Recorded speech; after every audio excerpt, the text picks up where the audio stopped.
Selamat pagi, siang, sore, malam kepada Bu Aza dan teman-teman semua. Perkenalkan kami Alifa, Devina, dan Cesa akan menjelaskan proposal kami yang berjudul Deteksi Awal Toxoplasma gondii pada Manusia dengan metode LAM Sequence GRA7.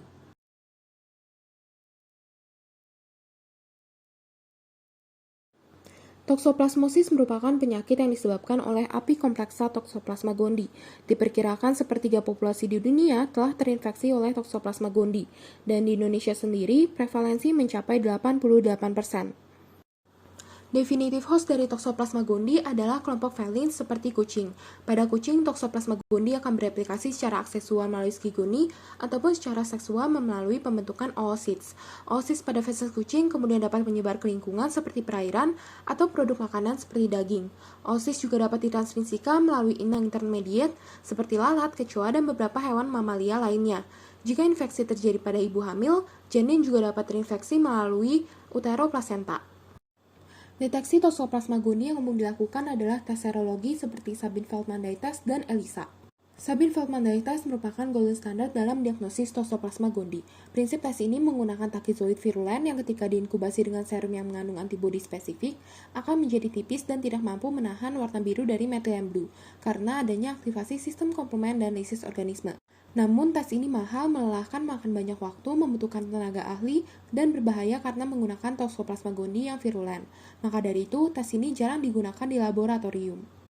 Metode diagnosis toxoplasmosis yang biasa digunakan adalah ELISA. ELISA mendeteksi antibodi IgG pada serum ketika dimasukkan pada microwells yang telah dilapisi oleh antigen sebelumnya.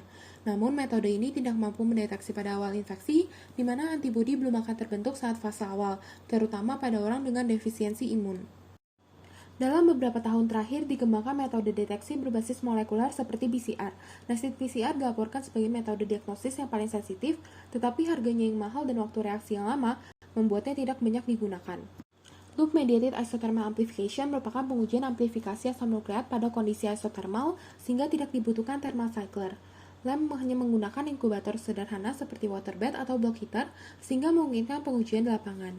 Selain itu, LAM menggunakan 4 primer berbeda yang dapat mengenali 6-8 daerah target DNA sehingga meminimalisir non-specific binding. Deteksi hasil-hasil LAM dilakukan menggunakan visual dengan turbiditas atau fluoresensi. Target amplifikasi yang umum digunakan pada PCR adalah gen B1 dan RE. Gen B1 terdapat hingga 35 kopi dalam genom Toxoplasma gondii, tetapi pada beberapa kasus ditemukan bahwa gen ini memiliki spesifitas yang rendah, sedangkan gen RE terdapat 200 hingga 300 kopi, sehingga cocok digunakan sebagai marker. Penggunaan target gen RE juga menunjukkan sensitivitas yang tinggi, namun ditemukan pada beberapa strain sudah kehilangan sebagian atau keseluruhan gen RE, yang mampu mengurangi efisiensi dari diagnosis. Maka dari itu dicari lagi gen target, dan pada penelitian oleh Costa et al. 2016 menunjukkan adanya potensi penggunaan target gen GRA7 yang menjanjikan. Gen ini lestari pada Toxoplasma gondii dan pengujian oleh nested PCR memberikan hasil sensitivitas dan spesifitas yang serupa dengan gen RE dan 40 kali lebih sensitif dibandingkan gen B1. Oleh karena itu, ingin dikembangkan pada penelitian ini metode LAM untuk diagnosis Toxoplasma gondii dengan target gen GRA7. Diharapkan bahwa metode ini dapat dilakukan di awal infeksi, cepat, sederhana, murah, mudah dilakukan di lapangan, dan juga akurat. Dirumuskan tujuan dari penelitian ini adalah yang pertama, menentukan primer pada deteksi Toxoplasma gondii menggunakan LAM dengan target gen GRA7. Dan yang kedua adalah merancang metode diagnostik Toxoplasma gondii menggunakan LAM dengan target gen GRA7. Loop Mediated Isothermal Amplification atau LAMP merupakan salah satu metode berbasis molekuler. Metode ini memanfaatkan amplifikasi asam nukleat melalui kondisi isothermal dengan DNA polimerase dan juga 4 jenis primer. Primer yang digunakan umumnya terdiri atas forward inner dan outer primer, serta backward, outer, dan inner primer. Diperlukan kondisi isothermal untuk metode ini yang umumnya berada pada rentang 60 hingga 65 derajat Celcius. Terdapat dua tahapan utama pada reaksi ini, yaitu inisiasi serta amplifikasi dan elongasi. Primer akan melakukan proses annealing dengan sequence target, lalu forward inner primer akan berhibridisasi dengan kebalikan target sequence utama. Forward strand atau strand 1 akan tersintesis.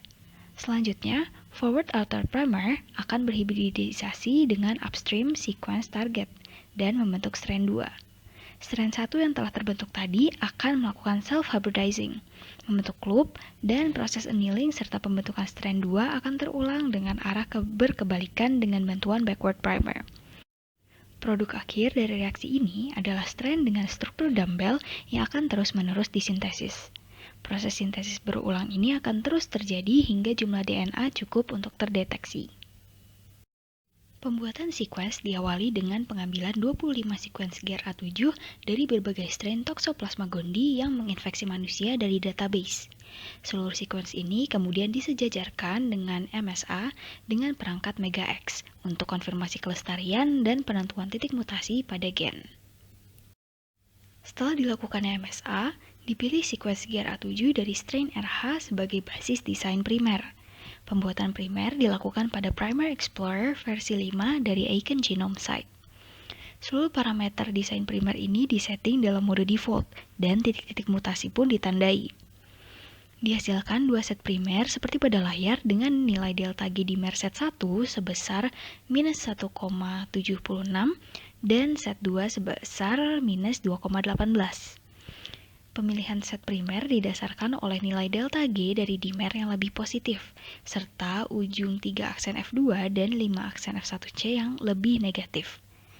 Kedua set menghasilkan nilai delta G 3 aksen dari F2 dan delta G 5 aksen dari F1C yang saling berkebalikan, sehingga pemilihan tidak dapat dinilai dari besar delta G ini. Berdasarkan nilai delta G dimer, dipilihlah set 1 dengan delta G dimer yang lebih positif dibandingkan dengan set 2 karena dinilai lebih stabil. Selanjutnya adalah desain penelitian yang telah kami rancang.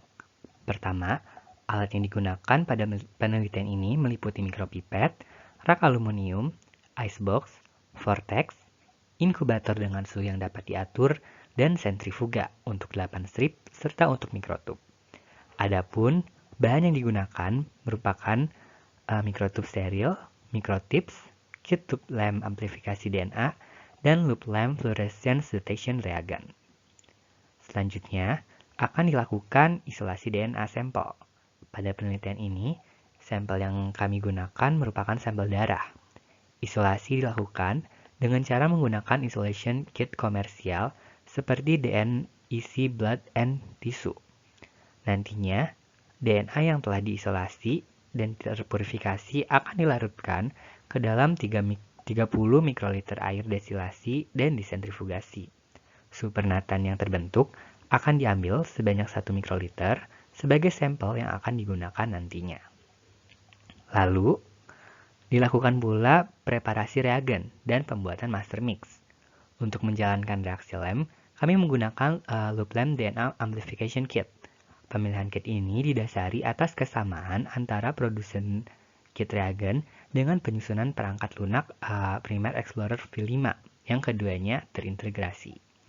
Adapun komposisi reagen yang digunakan adalah BST DNA polymerase sebanyak 1 mikroliter untuk membuat untai DNA, 2 kali reaction mix sebanyak 12,5 mikroliter, primer FIP, FOP, BIP, dan BOP yang telah kami rancang untuk menargetkan GRA7 sebanyak 40 pmol untuk forward dan 5 pmol untuk backward. Kemudian, fluorescence detection reagen sebanyak 1 mikroliter sebagai reagen yang akan mendeteksi DNA target. Dan yang terakhir adalah air destilasi yang volumenya disesuaikan sehingga volume total campuran menjadi 23 mikroliter. Komponen ini akan dicampurkan kemudian di vortex selama 1 hingga 3 detik dan lalu disentrifugasi. Selama proses pencampuran, pastikan selama pembuatannya dilakukan pada cool box agar tidak terjadi kerusakan reagen. Setelah persiapan alat dan bahan sudah selesai, selanjutnya akan dilakukan operasi lamp.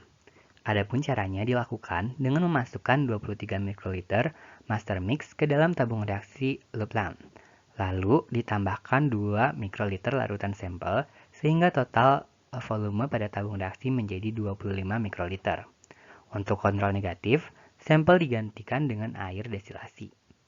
Selanjutnya, larutan dicampur dan dipastikan tidak ada gelembung. Kemudian, tabung akan dimasukkan ke dalam reaction block dari inkubator dan dilakukan proses amplifikasi pada suhu 60 hingga 65 derajat Celcius selama 30 hingga 60 menit. Sedangkan untuk kontrol pada 65 derajat Celcius. Apabila telah selesai, enzim kemudian diinaktivasi dengan cara menaikkan suhu hingga 80 derajat selama 5 menit. Untuk dapat melakukan proses amplifikasi dengan lebih efektif dan lebih baik, operasi lem juga akan terlebih dahulu dioptimasi suhunya untuk mendapatkan proses amplifikasi yang lebih baik. Optimasi suhu dilakukan pada suhu 60 hingga 65 derajat Celcius dengan interval untuk setiap variasinya adalah 1 derajat Celcius. Dengan dilakukan optimasi, harapannya didapatkan proses amplifikasi dengan waktu yang lebih singkat. Setelah dilakukan amplifikasi, tahap selanjutnya adalah dengan melakukan visualisasi menggunakan fluoresensi. Kami menggunakan loop lamp fluorescence detection reagent pada penelitian ini. Dalam kit tersebut terdapat kalsein yang dapat berikatan dengan ion mangan. Ketika proses amplifikasi berlangsung, ion mangan akan dilepas dari kalsein oleh pirofosfat yang merupakan produk samping reaksi lamp dan dihasilkan fluoresensi. Kalsein yang tereksitasi oleh cahaya UV pada panjang gelombang 240 hingga 260 nanometer atau 350 hingga 370 nanometer akan mengemisikan fluoresensi kuning hingga hijau. Adapun proses pemaparan UV dilakukan pada bagian bawah tabung reaksi yang kemudian diamati hasilnya pada bagian samping tabung. Pada kontrol negatif, sampel tidak akan teramati adanya fluoresensi. Nilai kebaruan dari tes diagnostik yang telah kami rancang adalah penggunaan gen target yang baru, yaitu gen GRA7, yang belum pernah digunakan untuk mendeteksi Toxoplasma gondii. Pada tes diagnostik Toxoplasma gondii dengan metode LAM, gen target yang banyak digunakan adalah gen RE. Namun seperti yang telah dijelaskan sebelumnya, gen RE mulai hilang pada beberapa strain sehingga dapat mempengaruhi proses diagnostik. Adapun pemilihan gen GRA7 didasari atas sifatnya yang sangat lestari. Gen GRA7 juga hanya ditemukan pada 2 organisme, yaitu Toxoplasma gondii dan Haemondia haemondi. Meskipun begitu, Haemondia haemondi merupakan protozoa yang tidak menginfeksi manusia, sehingga tidak dapat mempengaruhi efektivitas dan efisiensi dari tes diagnostik. Kemudian, gen GRA7 juga memiliki peran yang cukup penting pada berbagai fase kehidupan dari Toxoplasma gondii, terutama pada fase infeksiusnya seperti takizoid, bradyzoid, merozoid, dan sporozoid. Hal ini memungkinkan bahwa tes dapat digunakan pada berbagai fase. Kami juga memilih metode LAM dan visualisasi fluoresensi sebagai metode tes diagnostik dikarenakan tes dapat dilakukan untuk mendeteksi Toxoplasma gondii pada awal infeksi dan alat lab yang dibutuhkan dan digunakan cenderung sederhana bila dibandingkan dengan PCR. Karena itu, metode deteksi Toxoplasma gondii dengan target gen GRA7 melalui metode LAM dan visualisasi fluoresensi memiliki potensi yang baik dan diharapkan dapat diaplikasikan ke depannya. Berikut merupakan daftar pustaka yang kami gunakan untuk menyusun penelitian ini. Sekian presentasi dari kelompok kami. Mohon maaf apabila ada kesalahan. Terima kasih banyak.